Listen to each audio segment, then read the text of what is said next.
نحمده ونصلي على رسوله الكريم أما بعد أعوذ بالله من الشيطان الرجيم ولا تبرجن تبرج الجاهلية الأولى وقال النبي صلى الله عليه وسلم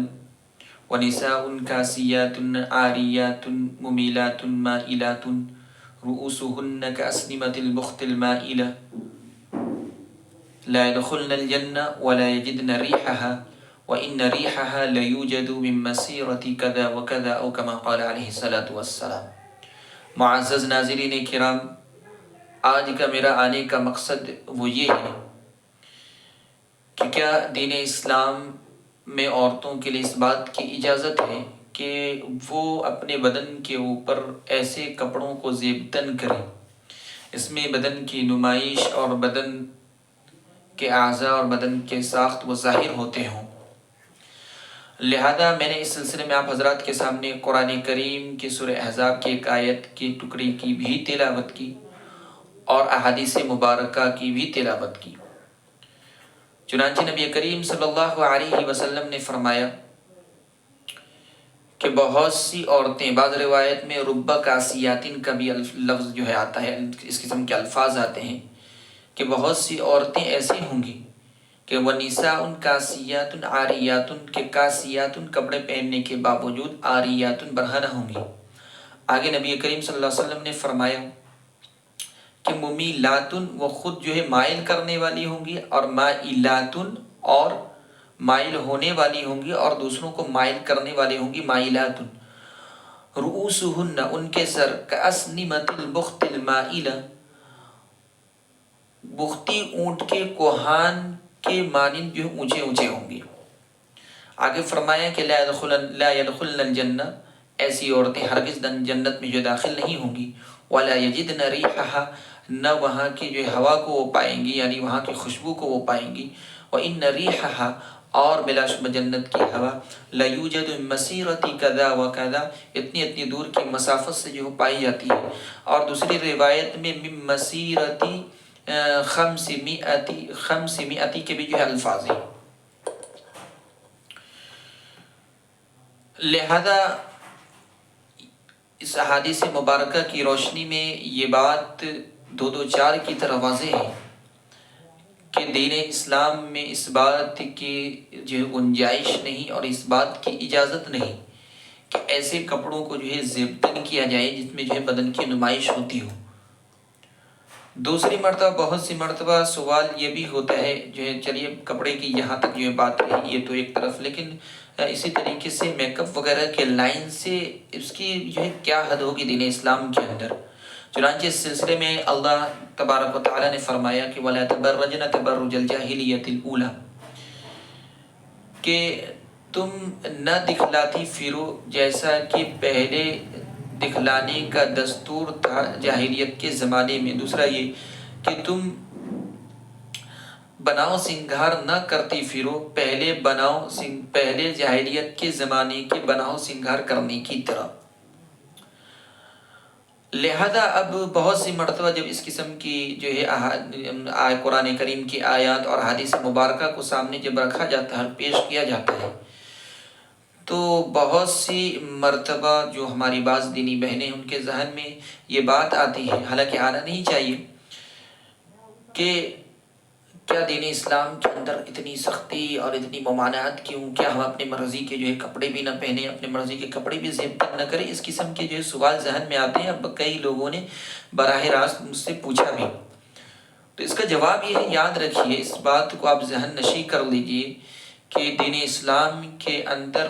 اللہ تبارک و تعالی نے ہر ایک عورت کو جو ہے ملکہ بنایا ہے۔ لہذا یہ ایک ملکہ کی شان نہیں ہوتی ہے کہ وہ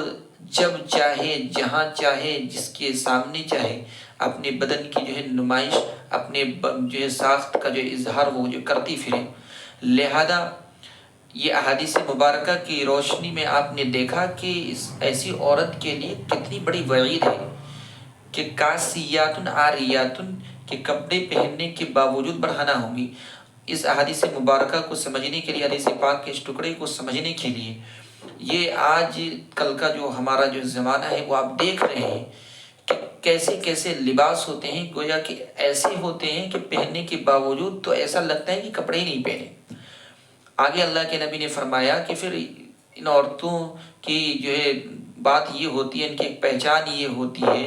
اور ان کی ایک عادت یہ بھی ہوتی ہے کہ ممیلات، وہ خود جو ہے مائل ہونے والی ہوتی ہے ان چیزوں کی طرف، ایسی چیزوں کی طرف یا ان بہائی اور فحش چیزوں کی طرف۔ ممیلات مائل ہونے والی ہوتی ہیں خود، اور مائلات اور خود جو ہے مائل کرنے والی ہوتی ہے۔ اس سے مراد یہ ہے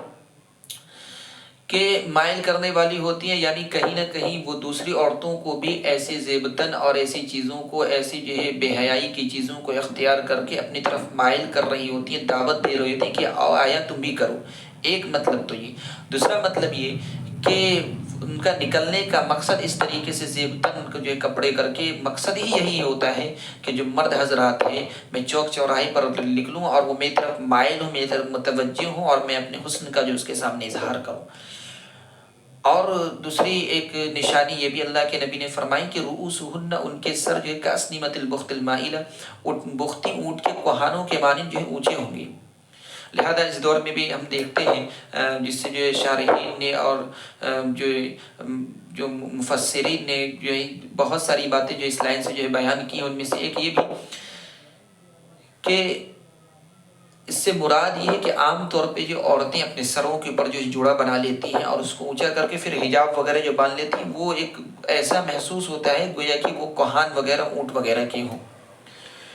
آگے اللہ کے نبی نے فرمایا اس عورت کے بارے میں کہ وہ عورت جو ہے جنت میں داخل نہیں ہوگی، جنت میں داخل ہونے کی تو دور کی بات ہے، وہاں کے وہ ہوا اور خوشبو کو بھی نہیں پائیں گی۔ لہذا اس سلسلے میں یاد رکھیں کہ کسی بھی صورت میں اور کسی بھی صورت میں جو ہے قیمت پر جو ہے یہ جائز کی جو ہے صورت اور گنجائش جو ہے نہیں نکلتی ہے۔ لہذا اب یہ سوال یہ ہوتا ہے کہ کیا دین اسلام، پھر ہم جو ہے اگر میری طبیعت اگر چاہتی ہے تو میں کیا کروں، میک اپ کے لائن سے پھر کیا حد ہوگی، کب اور کس وقت ہمارے لیے مناسب ہوگا؟ تو اس سلسلے میں آپ یاد رکھیے